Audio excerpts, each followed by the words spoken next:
હું doctor Kuldeep Patel Alkapuri BPC road પર Mangaldeep complex છે ત્યાંથી બોલું છું અને અમે એક વૃક્ષ આજે વાવી રહ્યા છે. એક ઇનિશિયેટિવ લીધું છે કેમ કે આપણને આજે એની જરૂર છે. ખાસ વૃક્ષોની તાતી જરૂર છે અને વૃક્ષો દરેકે વાવવા જોઈએ. અને નિર્જા ફાઉન્ડેશન આના માટે ખરેખર છે તો બહુ સારું કામ કરી રહી છે અને તેથી જ અમે એમનો સંપર્ક કર્યો અને આજે અમે એમની સાથે મળીને આ વસ્તુ કરી રહ્યા છે. એટલે દરેક વૃક્ષો ખરેખર અત્યારે જરૂરી છે આપણને, કેમ કે આજે તમે જુઓ છો કે ક્લાઇમેટ ચેન્જ છે, પછી આજે ઋતુઓ જે બધી છે, ગમે ત્યારે કોઈ પણ વરસાદ પડે છે કે કંઈ પણ છે, અત્યારે પ્રદૂષણ પણ વધી રહ્યું છે. એટલે એના લીધે અત્યારે વૃક્ષોની ખાસ જરૂર છે આપણને. એટલે વૃક્ષો ખરેખર વાવવા જોઈએ, વૃક્ષોની જરૂર છે આપણને. વચ્ચે કોવિડનો જે પીરિયડ આવ્યો છે એ પણ ઇનડાયરેક્ટલી આના લીધે છે. ડિફોરેસ્ટેશન જે થતું હોય છે, જંગલો કપાય છે, એના લીધે જ આ બધું થતું હોય છે.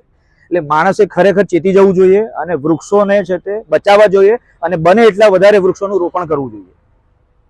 ભારત માતા કી જય. ભારત માતા કી જય.